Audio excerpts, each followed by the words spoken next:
Hey, this is Paris. I hope you enjoyed the Data Vampire series that we did back in October. It's had a fantastic response. And for that series, I spoke to a bunch of experts, and now we're releasing the full-length versions of those interviews for our supporters over on patreon.com.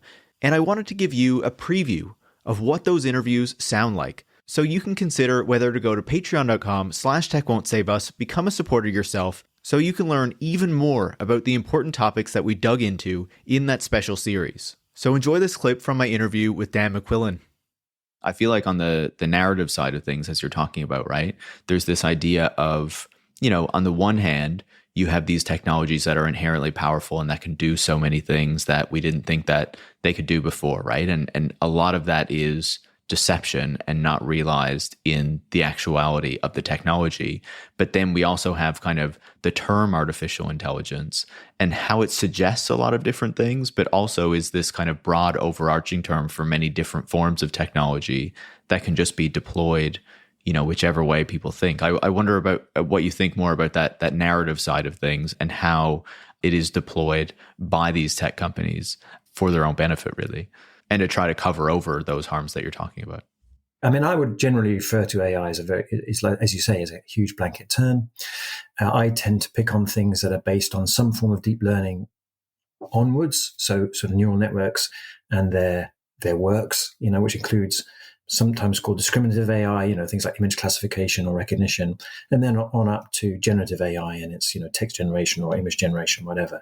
That's what I'd call AI. But of course, AI is used to refer to all sorts of things, to much more rudimentary forms of machine learning, I guess, or much more straightforward forms of machine learning and even non-machine learning algorithms. So it's a very broad term. But I think the things that gives us its sort of epistemic power is what appears to be the accomplishments of these kind of cutting edge models, especially now that they're accessible to everybody.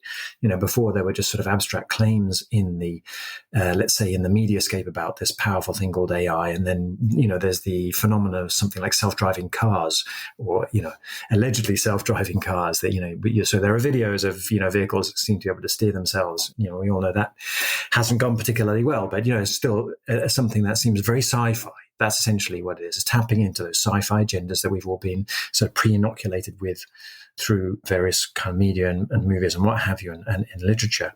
So it's a form of technology that's doing a good enough job. It's an actual technology, a concrete technology. It does real things. It connects sort of sufficiently plausibly to a sort of cultural narrative about the possibility of artificial intelligence, which already has so much projected into it. I mean, it's just a kind of contemporary version of a sort of centuries old sort of sci-fi literature now. And that already has so many social, psychic and cultural imaginaries and hopes built into it. But it's not really powerful. That's the kind of weird thing.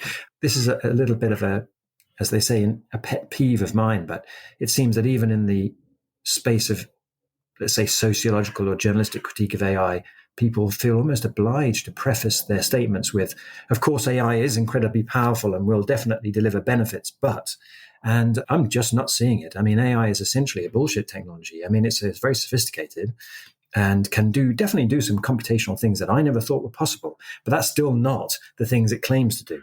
The fact that it can synthesize language in this increasingly plausible way or generate images that might be entertaining or dramatic or even concerning, or any of these things that, I wouldn't necessarily have said it would be able to do before, but it's also a bit like, so what? So it can do those things. That's a thing.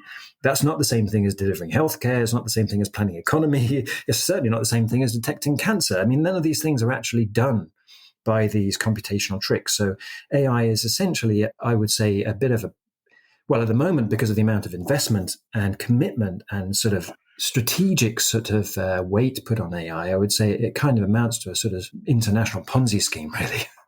If you found that clip intriguing, go to patreon.com/techwon'tsaveus, where you can become a supporter, support the work that goes into making the show, and get the full-length version of that interview. Thanks so much.